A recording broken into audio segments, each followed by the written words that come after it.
Hello guys, shout out sa guys. Kumusta kayong lahat guys? Sana ay nasa mabuti kayong lagay ngayon. Ayan, for today's video nga pala guys, magpapalit tayo ng back glass, back window or back glass ng anong year to? 20 Nandito yung binumber nakalagay guys kung ano. Ayan, nandito. Ito yan oh. 2010. Okay. 2010 Toyota Venza. So dalawang papalitan ko dito. Windshield. Ayan oh. Grabe ng crack spider na. Windshield at saka back glass. So, nandito yung windshield natin. Ito yung back glass. Ito yung back glass. Buksan na natin. Kaya receive ko lang kahapon. Ito. Check muna natin bago tayo nabasag kasi yun sabi nung tao. Nasa camping site sila. Tapos hindi niya alam kung paano nangyari. Basta bigla na lang daw sumabog. So this is yung back glass. At saka ito yung windshield niya. Ayan. So mukhang tama naman. So umpisa na natin. Ito grabe basag na basag. So tempered glass to. Tempered. Okay. So ikakat natin to. Tapos ito kailangan to tanggalin. Kaya natanggal ko na yung screw niyan sa yung bolt niya. Ang hirap dito kailangan malinis lahat kasi yung mga bubog pag may sabit ka dito. So ito tatanggalin dapat to talaga kailangan. So may 4 na bolt siya nandito. 1, 2, 3, 4. Kailangan mo tanggalin yung mga ano dito, plastic, yung mga cover. Lahat yan may cover. Ito siya sa gilid. Ito sa side piece. Ito sa pinakaano. Tapos yung ito pa, yung wiper blades. Kailangan. Grabe na yung kalawang. Oh. Linisin ko lang mamaya. WD-40 lang naman katapat niyan. Tapos ito, dapat tanggalin. Tapos yung shock niya, tanggalin mo rin yan. Pero isang side lang tinanggal ko. So yan, matatanggal na yan kasi natanggal ko na yung ano, subukan natin. Sorry. Natanggal ko na yung bolt. Ayun oh. Yan. Tanggal ko na yung bolt. So, check ko lang kung may wirings connection dun eh. So, i-unplug natin yung agay. Naipit pa ako. Hanapin natin yung wire connection. So ito, ayan. Makikita naman pag hinila mo. So ito yung wire connection. Para sa ilaw yan. Ano lang naman siya, clip. Tanggalin mo lang yan. Tapos, hugutin natin uli. Ayan. So lagay muna natin dito. Sa tabi para mamaya.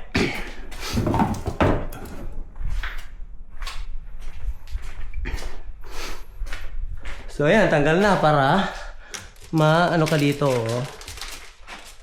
Kasi kailangan mo tong ikat eh ng kutsilyo. So kukuha tayo ng actually ang ginagawa ko muna dyan is martilyo ko muna para medyo mababasag yung mga dikit. Ginagano ko muna na yan. Wala akong microphone ngayon guys. Yung Insta360 ko na mic is low batt. So ito lang built-in na mic yung hindi ko alam kung anong audio.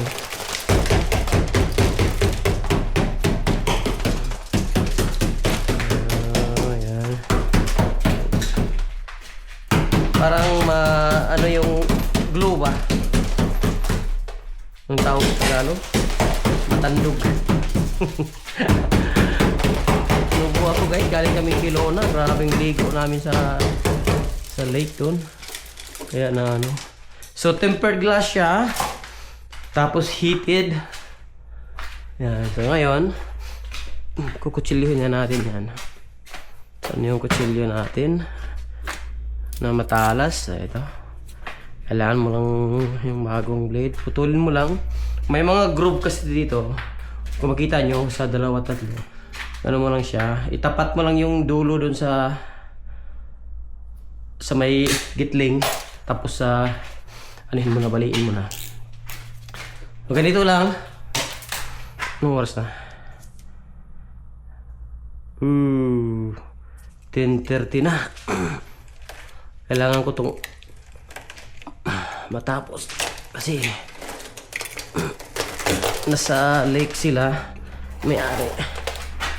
Tapos dinrap lang dito.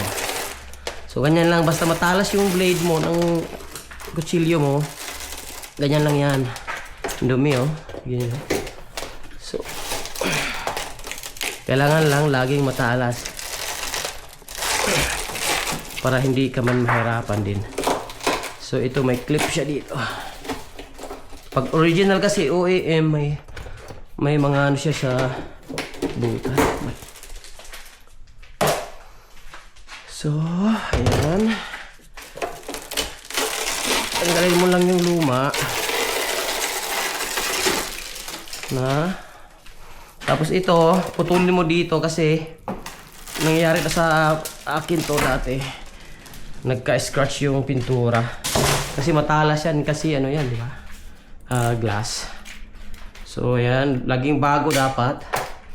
Bali, mura lang naman yung blade. Kasi kaysa naman mahirapan kang pag purol na yung ano mo.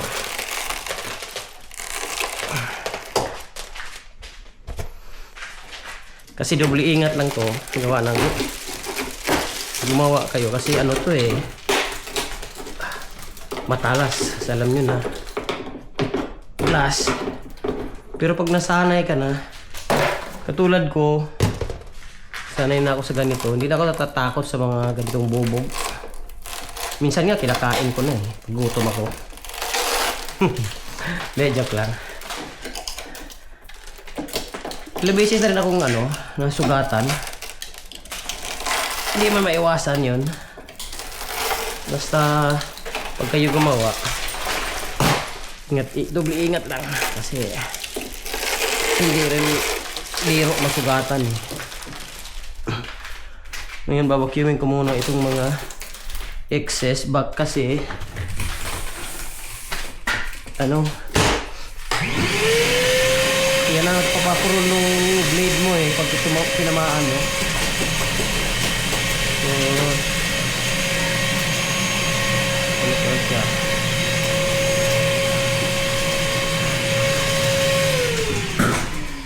Oh, ba't may isang connection dito? Para saan yan? Ba't may isa pang connection doon? Oh, okay. Okay. Dalawa, isa, dalawa, tatlo. Bali tatlong connection. Alright. Normally kasi dalawa lang yan eh. Magkabilaan yung heated. Ngayon, tatlo. Tatlo yung connection niya.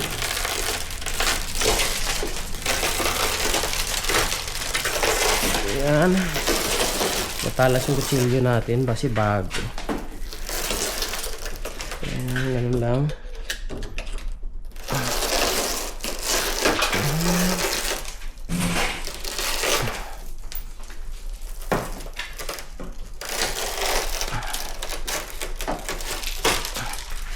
Okay. Ngayon, linisin ko na ulit. Ngayon, vacuum ko. Ayun siya na maingay yung vacuum ko, guys. Kailangan malinis na malinis para pagka kuha ng customer, mapawaw ba? Wow, ang ganda naman ng sakyaw ko. Kung makasulit yung binabayad nila, Kailangan malinis na malinis. Pati yung ano mga binabaksin ko yan, yung loob ng ano niya. Sa harap. Eh, extra ano lang. Extra effort. And then, siyempre matutuwa yung customer. Babalik sa'yo. Minsan nga yung iba bibigay ng tip. Hindi ko malalaki magbigay ng tip yung mga ano. Meron akong isang customer. Bibigay sa akin 80, 100, 50.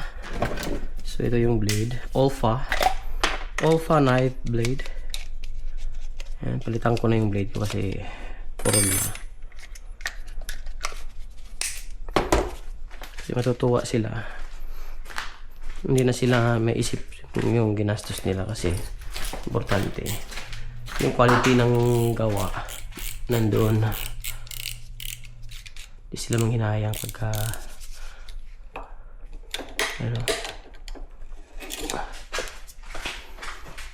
Pero pag mga Pinoy, huwag mong asahan. Pero ganun lang naman. Hindi mo naman inahabol yung tip eh. Importante yung quality ng gawa.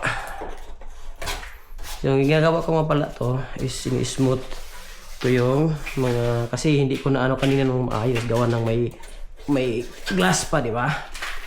So ngayon ipipinis ko na siya ng maganda na cut. Kasi ayaw mo yung may matitira pa na mga bako-bako tawag rin. Hindi mo ayun, dapat i-smooth mo para yung pandikit mo maganda ang pagkadikit niya. So, ganito lang sideline natin sa bahay.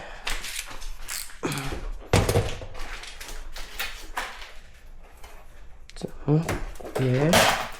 Ayun, medyo okay na yan. Lilinisin ko lang. Tapos i-vacuum ko na ng loob kasi kung nakita nyo, di ba? Daming ano, ang daming bubog. So ganyan yan. Kaya mga bata hindi ko pinapapunta dito kasi masyadong delikado. Andun na sila sa bahay. So ayan, vacuuming ko lang to guys and then i-prep ko mamaya. Actually, vacuuming ko lang konti.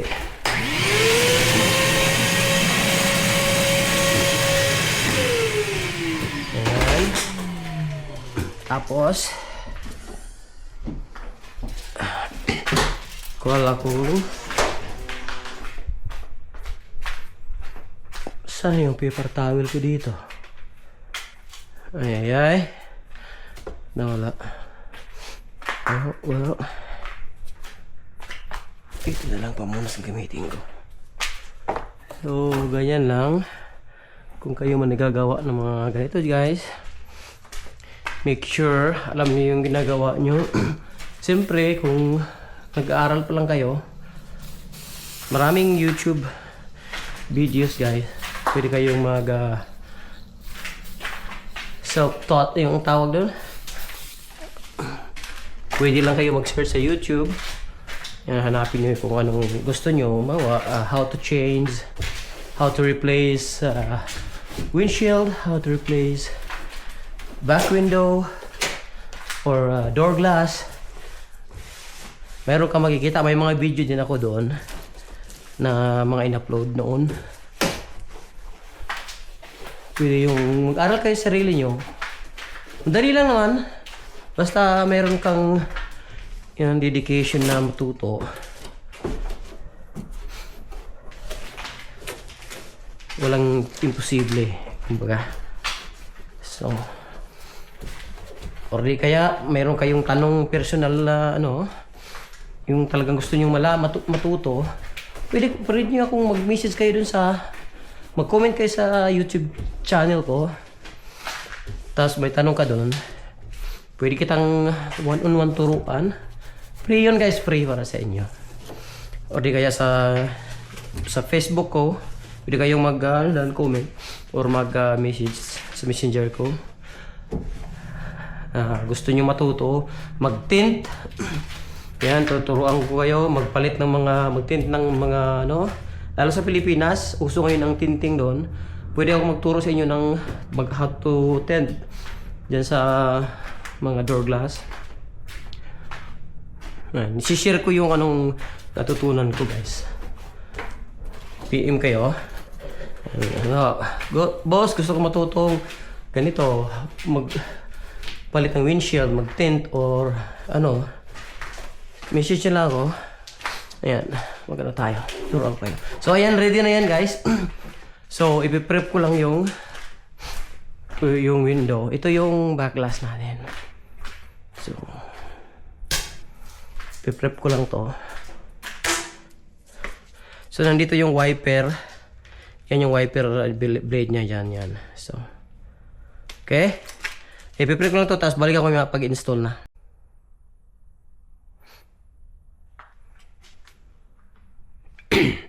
So, ayan guys, ready na yung ano natin. Ito, ready na yung glass natin. Nalinis ko na siya ng maigi. So, and then, yung ano natin, yung sasakyan natin is ready na, malinis na. Ayan. Tapos kailangan mong i-check dito kung may glass pa. Ayun. Alugin mo siyang kaunti.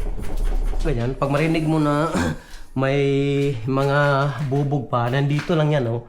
Dito, vacuumin mo dito. Dito sa dulo-dulo, yan. Nandyan lang yan.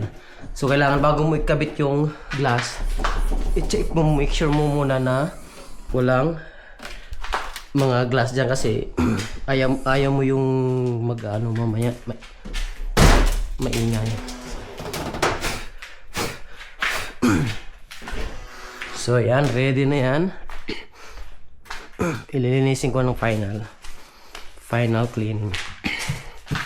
Make sure na walang mga alikabok. Kasi pag may alikabok yan,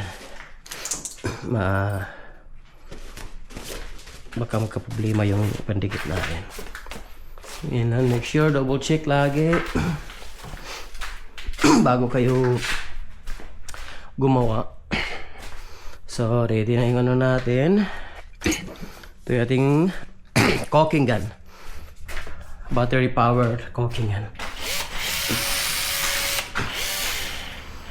Pero kung wala kayong ganito kasi mahal to, pwede na kayong gamit yung hand pump o ang tawag doon, yung manual ba. So lagi akong nag-uumpisa dito. Ito kasi mas madali, mahal nga lang. So yan, follow mo lang yung dating bead. Mas maganda kasi ito, mas mabilis at saka hindi mahirapan yung kamay mo sa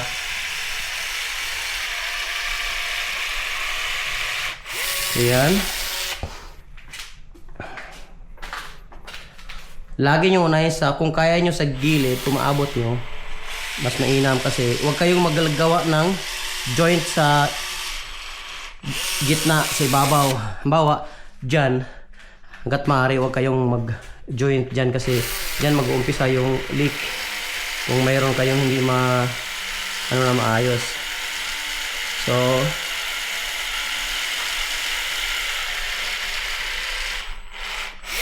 ikuha nyo na sa gilid. At least sa gilid. Tapos yung joint nyo, ayan, ayusin mo lang, smooth mo lang. Ganyan. Tsaka hanggat maaari, huwag yung maraming joint. Kasi doon madalas nagkakaproblema. Dalawa lang, kung kaya nyong dalawa lang sana. So ganyan, di ba? Ang ganda ng pagkakakuan. Pwede naman yung mano-mano lang. Mayroon akong mano-mano. Kaso medyo masakit sa braso. Kaya bumili ako nung nag-invest ako nung tawag doon, battery. Kasi magagamit ko rin naman talaga. Ay, ay, ay. Bakit?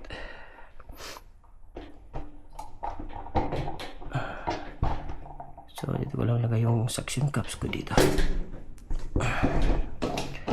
Suction cup. Para may mahawakan ako mamaya. Grabe yung ubo ko. Sipon. Dito ko ilagay. Suction cup isa.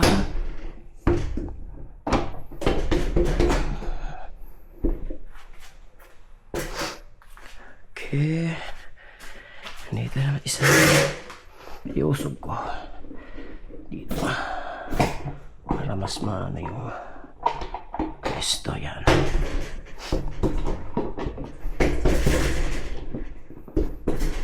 So, ayan. Ready na yan. So, kabit na natin. Check mo lang yung suction cups.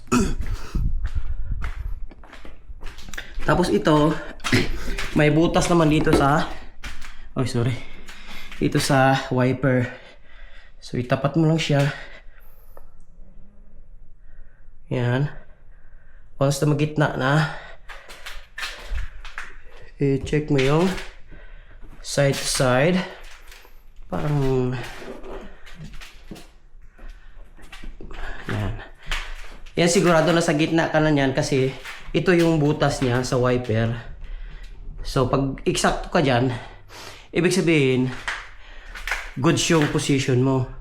Double check mo lang yung side, saka yung gap ng side at saka bottom. So, yan, pwede mong, bago mo siya actually, yan. Wag yung sobrang dikit, yung tama lang. Side to side ko is good na. So, yan. Center yung ano ko, wiper. So, ganyan lang. Ngayon, kung ready ka na happy ka na sa positioning niya, pwede mo na siyang itulak ngayon. Ganyan. Para mag-ano siya. Yan ang perfect niya, position niya dyan. So, yan ang pinaka gusto ko. So, may tape ako dito. Lagay ko lang tape muna dyan hanggang matuyo siya. So, iwan ko lang siya muna siya dito. And then, mag-move ako dun sa windshield. And then, after, nung maikabit ko na yung windshield, ibabalik ko na yung mga parts dito. So, ganun lang guys. Ganun lang siya. Kadali. Yan.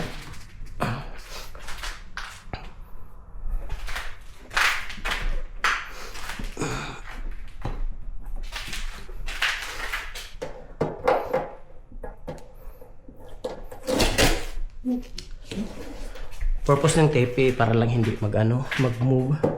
Pero 1 hour lang naman ang nito curing.